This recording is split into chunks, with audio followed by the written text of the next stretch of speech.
अस्सलाम dear friends, कैसे हैं आप? उम्मीद करता हूँ आप खैरियत से होंगे। मेरी दुआएं हमेशा आपके साथ हैं। मैं नवी तरक एडवोकेट लॉ की नई इन्फॉर्मेशन के साथ आपकी खिदमत में हाज़िर हूँ। वन व्हीलिंग करना एक जुर्म है जिसकी सज़ा 6 माह कैद और जुर्माना है। पुलिस के पास इख्तियार हासिल है कि वो वन व्हीलिंग करने वालों को बग़ैर वारंट के गिरफ़्तार कर सकती है।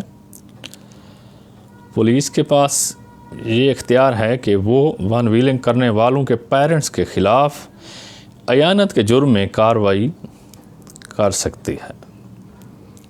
आज की प्यारी बात जो मैं आपसे शेयर करूँगा, इमाम हसन रज़ी अल्लाह ताला अन्हु फरमाते हैं, किसी की जायज़ हाजत पूरी करना 1 महीने के इत्तिकाफ़ में बैठने से बेहतर है। शुक्रिया, दुआओं में याद रखिएगा।